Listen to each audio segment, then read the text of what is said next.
Hi guys, thanks for tuning in to The Life Kawaii. Today I'm really excited to report that I will be doing my first video on an anime series, particularly the first episode.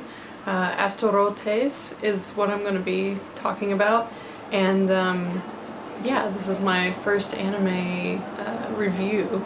So I've only watched the first episode, and the way that I'm going to do this for my blog is I will watch an episode and then do a video about what I think about the episode and what happened and how I perceive it, and then share it with you guys, and then I'll also do a recap at the end of watching the entire series on my general thoughts about it and whether or not I liked it. So for the first one, Astarottes is about a young girl who is a princess, and she is part of a succubi family, so to speak.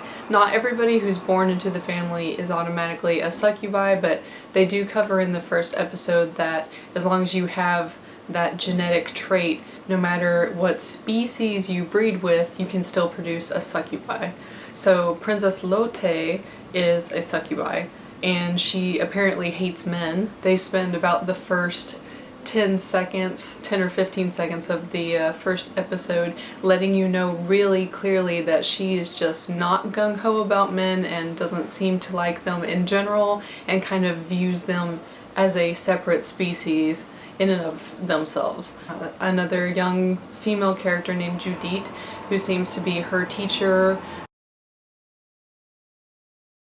She doesn't refer to her as senpai, but it does have that feel that she's kind of her life teacher. So Judith is trying to explain to her that though she's 10 and she hasn't grown quite into her womanhood yet, she is going to have to deal with men as a succubus just so that she can survive. She has to suck out their life force. Crunchyroll is translating that to life seed, which is an interesting term to choose. So right now, sucking out a man's life force in my head, since I haven't seen any other episodes, could mean very different things. So I guess we will find out what that means. So in the first episode, Judith is talking to Lotte about kind of what her mom's life was like, and they refer to her mother in the past tense, but it's not entirely clear if her mother is still alive or not. They talk about her as though she's not still around. However, if Lotte is still referred to as the princess, it would make sense that there would still be a queen figure, otherwise wouldn't Lotte be queen? So I'm not sure if the mom is still around yet or not. I'm going to find out at the end of this episode. So basically, Lotte says whenever they're having their shared bath that she would be willing to have a harem if the harem is full of human men. And she only says this because human men are apparently the most difficult to find. And the reason for that is they have this tree that's just a little ways away from her palace that basically works as a transport between different realms. So they're in the creature realm, but that realm connects to various other places, human places. They already say that vampires are in their realm, so I'm not sure which other places it connects to. They haven't really clarified more of that. What they have stated really clearly is that the human realm is not currently connected to their realm. So with all of that said, she picks human men for her harem because she thinks it will be impossible for Judith to actually find them. So, of course, she goes to bed later that night and just assumes that Judith won't even try to find them. But of course, she's adamantly in the library studying, as any good senpai would, on how she can produce these men to make her princess happy. Also, side note, you meet another character named Zelda, who seems to be, she's definitely a friend of Princess Lotte, but she also seems like a guard, like maybe her number one guard, but I'm not sure yet. She wears armor, and her name is Zelda, which I'm sure is a common name to use in other things. I find it a little annoying because in my head there is only one Zelda.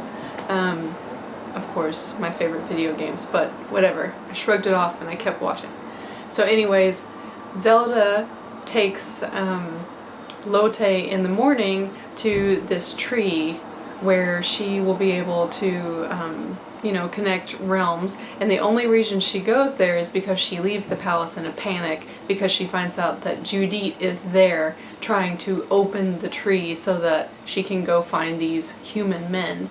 And of course, in the midst of all this, Lotte is riding with Zelda on a dragon's back, and she is terrified of heights. So as you can imagine, this doesn't go well, and she starts to make the dragon fly very crazily, and in the process of all of this transpiring, she falls off the dragon's back.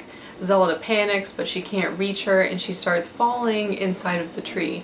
At the same time, Judith sees this, and she is running to try to save her. And what ends up happening is Lotte is okay. A part of the ground kind of lights beneath her, and you can't really tell if she's the thing that opens the gate or not to the other realm. That, to me, that wasn't entirely clear, but somehow in the midst of all of this happening, Judith does pass through the gate, and instead of Lotte ending up being in the human realm, Judith is actually in the human realm. So after all this happens, Lotte, of course, feels very bad and has guilt over the fact that her friend and mentor is now stuck in a different realm, and she doesn't know where she is. There are numerous realms, and we know because we get to see a brief moment. We can confirm that she is in the human realm, but Lotte doesn't know that, and she's worried that she's in what they refer to as a death realm, or something bad, or someplace that's very, very morbid. She, of course, wants to go save her friend, and she requests help from everybody in the palace to help her put together a team to go save Judith. And this is where some extra funny stuff starts to happen, including searching Judith's room for some armor and weapons, and they come back with what are very clearly hysterical sex toys, or at least some very interesting dominatrix wear. And Lotte also has a very cute scene where she says, "Go get my armor, I want to be prepared," and they bring in the armor. Of course, she's like 10, and it's real legitimate armor, so she puts on the armor, struggles to take 3 steps, and then kind of decides that she's done with the whole thing, takes it off, waits for them to bring something else. In come in the dominatrix toys, and then she decides that that's not really going to work either. Judith has landed in the human realm, and she decides, well, I'm here, I'm gonna make the best of it, I'm gonna go find a human male. And she sets herself up like, this is gonna be a super difficult task, but I'm gonna find one and I'm gonna get it done. And of course she walks all of maybe 2 or 3 minutes before she runs into a young male who has a female voice for some reason. Anyways, that's neither here nor there. So she finds this guy basically because a young girl named Asaha, which I am assuming is his younger sister right now, falls on top of her trying to take the shortcut. So she meets Asaha first, and then he of course comes over to find out if she is okay or not, and she doesn't seem to like him at all. In fact, she kind of seems to be disgusted by him when he touches her, so I was a little surprised that she immediately thought of him as someone that she could take back. So he says, "Oh, I'm going to be late for my interview," and runs off for the interview, and she says, "Well, you don't need to, I have a job for you." And she asks him if he wants the job, and we don't get to see whether or not he says yes, but of course we cut back to Princess Lotte, who is at the tree with all of her companions trying to figure out how to save Judith, and we see this light start to come up on the screen, and Lotte gets really excited because she knows that it's Judith and that Judith's coming back through the gate. And she's running to her and she's so excited and she wants to catch her whenever she comes in. And of course, who does she run into? Not Judith, but this random no-name guy, because currently I have no idea what his name is, and whether or not his sister's coming, I would assume not, but we don't know that either. And then the end, episode is done, we have no idea. So we'll watch the second episode to find all of the answers to my questions. Now, as to whether or not I like the series, I don't know. I'm not sure. It definitely had some moments that were really funny, which is good because it's under the comedy section, so I would, of course, anticipate some laughter. I am not usually fond of very young, angry, annoying girl characters, but every now and then there's one that I like, so I'm getting that kind of vibe from her.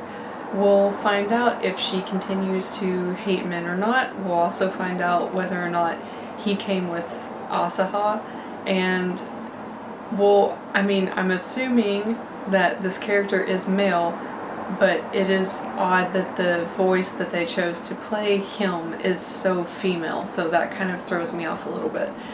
Thanks for watching my first anime recap, and I will continue to do them. I was excited that this was the first one I ever did, and I think this project is gonna be fun.